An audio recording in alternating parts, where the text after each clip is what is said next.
അപ്പോൾ പറഞ്ഞു വരുന്നത് തെരഞ്ഞെടുപ്പാണ്, തെരഞ്ഞെടുപ്പ് ചൂടിലേക്ക് കടന്നിരിക്കുകയാണ്. ഇന്ന് ചൂടോടെ ഒരു സ്ഥാനാർത്ഥിയെ കിട്ടിയിട്ടുണ്ട്. ആരാണ് അഖിൽമാരാർ? ഒറ്റ വാക്കിൽ എന്താണ് ഒരു ഉത്തരം? അഖിൽമാരാർ വളരെ സാധാരണക്കാരനായ ഒരു ചെറുപ്പക്കാരനാണ്. ഒരുപാട് കഷ്ടപ്പാടിൽ നിന്ന് വളർന്നു വന്ന ഒരാളാണ്. അയ്യോ, എന്തൊരു എളിമ, എന്തൊരു വിനയം. ഏകദേശം എൻ്റെ കഴിഞ്ഞ ഒരു 10 വർഷത്തെ ലൈഫ് കൊണ്ട് ഞാൻ എന്താണെന്നും ഞാൻ എന്തൊക്കെ ആകുമെന്നും എൻ്റെ സ്വഭാവത്തിന്റെ ഗുണം എന്താണെന്നും ദോഷം എന്താണെന്നും ഒക്കെ ഒരുവിധപ്പെട്ട എല്ലാവർക്കും അറിയാവുന്നതാണ്. വെറുതെ കിടന്ന് ഉരുളാദാശനെ. ആശാന്റെ കംപ്ലീറ്റ് ബയോഡാറ്റ ഞങ്ങൾക്ക് കിട്ടിക്കഴിഞ്ഞു. കിട്ടിയല്ലേ? ഇന്ന് മുതൽ നമ്മൾ ഇവിടുന്ന് പിരിയുന്നു. ഇപ്പോൾ ജനങ്ങൾ പറയാണ് അവൻ കുറച്ച് ഷോർട്ട് ടീമാണ്, അവന് നമുക്ക് സാധാരണക്കാർക്കൊന്നും പറ്റില്ല എന്ന് പറയുകയാണെങ്കിൽ അഖിൽമാരാർ എങ്ങനെ പ്രതികരിക്കും? നിങ്ങൾ അങ്ങനെ ഒരു വർത്താനം അല്ലല്ല, നിങ്ങൾ എന്തോ മനസ്സിൽ വെച്ച് പറയാണല്ലേ. ഞാൻ ആക്ച്വലി ഒരു ഷോയും കാണിക്കാത്ത ഒരാളാണ്. ഈ ഷോ കാണിക്കാതെയാണ് ഇങ്ങനെയൊക്കെ എത്തിയത്. അല്ല, അത് ഞാൻ തിരിച്ചു ഇപ്പം ഞാൻ പറഞ്ഞുതരാം.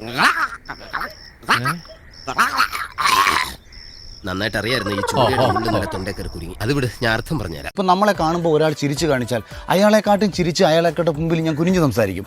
എൻ്റെ മുന്നിൽ നിൽക്കുന്ന ഒരുത്തൻ വലിയ ഷോ ഓഫ് എൻ്റെ അടുത്ത് കാണിക്കാൻ ശ്രമിച്ചാൽ അവൻ്റെ അപ്പുറത്തെ ഷോ ഞാൻ കാണിക്കും.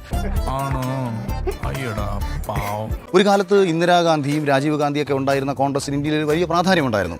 അതിൻ്റെ 7 അയലത്ത് വരാൻ ഇന്നത്തെ രാഹുൽ ഗാന്ധി നയിക്കുന്ന കോൺഗ്രസിന് കഴിയാതെ പോകുന്നത് ഇന്ദിരാഗാന്ധി അല്ല രാഹുൽ ഗാന്ധി എന്നുള്ളതുകൊണ്ടാണ്. സജീവ കോൺഗ്രസ് പ്രവർത്തകനായിരുന്നു അഖിൽമാരാർ.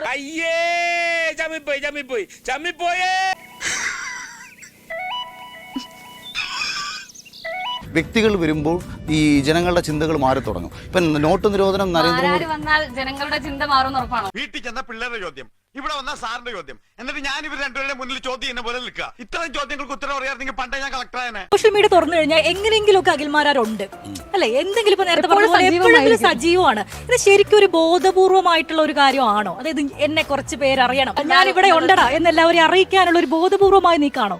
അതൊന്നും എനിക്കറിയാൻ മേല. ഇങ്ങനെ എന്തെങ്കിലുമൊക്കെ പറയുമ്പോഴേ എന്റെ മനസ്സിനൊരു സന്തോഷം ഉണ്ടാവുള്ളൂ. ഞാൻ എന്റെ സന്തോഷം നോക്കിയാ പോരെ. ഇന്നലെ 24 നിന്ന് വിളിച്ചപ്പോഴത്തേക്ക് ഞാൻ അങ്ങോട്ട് വിളിച്ച് എന്റെ സമയം ചോദിച്ചാണോ, നിങ്ങൾ ഇങ്ങോട്ട് വിളിച്ച് എന്റെ സമയം ചോദിച്ചാണോ?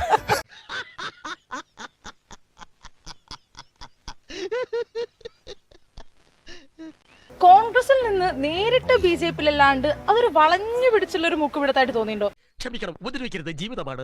ഈ സംഘിപ്പട്ടം കിട്ടാതിരിക്കാനുള്ള ഒരു വളഞ്ഞു പിടുത്തമാണോ? ഞാനതല്ലാന്ന് എനിക്ക് തെളിയിക്കണം. സത്യം അവള് മനസ്സിലാക്കിയ സ്ഥിതിക്ക് ഇനി എങ്ങനെ തെളിയിക്കും? അഖിൽമാരാരോട് ചോദിക്കുകയാണ്, നിന്നിട്ട് വല്ല കാര്യമുണ്ടോ? ഇതൊക്കെ നടക്കാൻ പോകുന്ന കാര്യം. ഉമാ തോമസിന്റെ കഴിഞ്ഞ പ്രാവശ്യത്തെ ലീഡ് എത്രയെന്ന് അറിയാലോ? ഇതേതാണ്ട് എലിക്കണിയിൽ സുനവെട്ടതുപോലെ. സുനവെട്ട എടുക്കാനും പറ്റില്ല, കെണി ചുമന്നുകൊണ്ട് നടക്കുകയും ചെയ്യണം. അഖിൽമാരാർ ഒരു നിലപാടില്ലാത്ത ഒരാളാണ് എന്ന് മുഖത്ത് നോക്കി പറഞ്ഞു കഴിഞ്ഞാൽ എന്തായിരിക്കും റിയാക്ഷൻ? ഞാൻ മാറ്റിയ നിലപാട് ഏതൊക്കെയാന്ന് പറഞ്ഞു. ഞാൻ ബിഗ് ബോസിൽ പോകില്ലെന്ന് പറഞ്ഞു, ബിഗ് ബോസിൽ പോയി.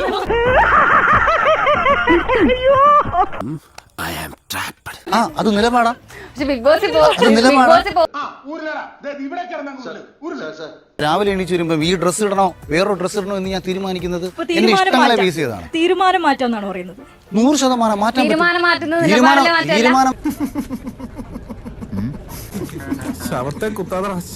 അഖിൽമാരാറേ ഇനി വീണ്ടും ഒരു സിനിമ എടുക്കും, സംവിധാനം ചെയ്യണോ? Sentimental and psychological move. എന്തായാലും താൻ ഇത്രയൊക്കെ പറഞ്ഞ സ്ഥിതിക്ക് ഞാൻ അങ്ങനെ പറ്റില്ല എന്ന് പറയും. ചേട്ടാ അഭിനയിച്ച സിനിമയാണല്ലോ, ഇപ്പൊ കണ്ടപ്പോഴത്തിന് സോ എന്താ തോന്നി? വളരെ മോശം തോന്നി. എന്തൊരു നീചനാണ്. പാവോടവൻ ചോദിച്ചോടനെ തന്ന് അവനിങ്ങനെ പേടിപ്പിക്കണ്ടായിരുന്നു. നാളെ ഈ പാർട്ടി മാറാൻ സാധ്യത വല്ലതും ഉണ്ടോ? മാറാൻ സാധ്യത ഉണ്ടോ ഇല്ലയോ എന്ന് ചോദിച്ചു കഴിഞ്ഞാൽ അന്നത്തെ സാഹചര്യത്തെ ബേസ് ചെയ്തിരിക്കും. അങ്ങനെയൊന്നുമില്ല, ഇവിടുത്തെ കയ്യിലിരിപ്പോലിരിക്കും. മതേതരത്വം പറയുന്ന കോൺഗ്രസ് പാർട്ടിക്ക് മതേതരത്വം ഉണ്ടോ റിയാലിറ്റിയിൽ? ഇല്ല. ഇല്ല. CPM-നുണ്ടോ? ഇല്ല. സംവരണ സീറ്റിൽ ഇന്ന് വരെ